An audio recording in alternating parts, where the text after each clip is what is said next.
La recerca és un reflex de la nostra societat i la nostra societat pressuposa que els homes i les dones són cis i heterosexuals. El cis-heterocentrisme ha perpetuat el model heteropatriarcal que manté units la sexualitat, la reproducció i els efectes entre les persones per fomentar el model de dominació de l'home sobre la dona.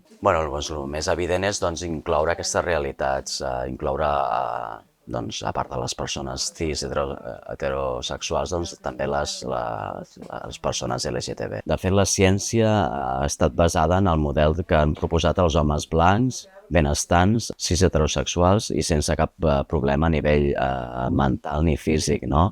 I cal trencar aquesta barrera i incloure la visió de les dones, de les persones LGTB, de les persones amb diversitat funcional o de les persones racialitzades. S'han fet estudis i s'ha vist que encara existeix cert grau de discriminació, estudis en països molt semblants com el nostre, com als Estats Units o Anglaterra. Aquesta discriminació és més evident o és més accentuada en les dones, en les persones trans i les persones no binàries. El que podríem fer seria, per exemple, implementar el decàleg de mesures que ha creat l'associació Prisma, que inclou educar de forma inclusiva sobre la comunitat LGTB, fer coses tan petites com tenir banys inclusius o tenir caselles als formularis també inclusives, visibilitzar referents LGTB al centre, rebutjar els discursos pseudocientífics, com per exemple les teràpies de conversió, bàsicament tenir una perspectiva interseccional i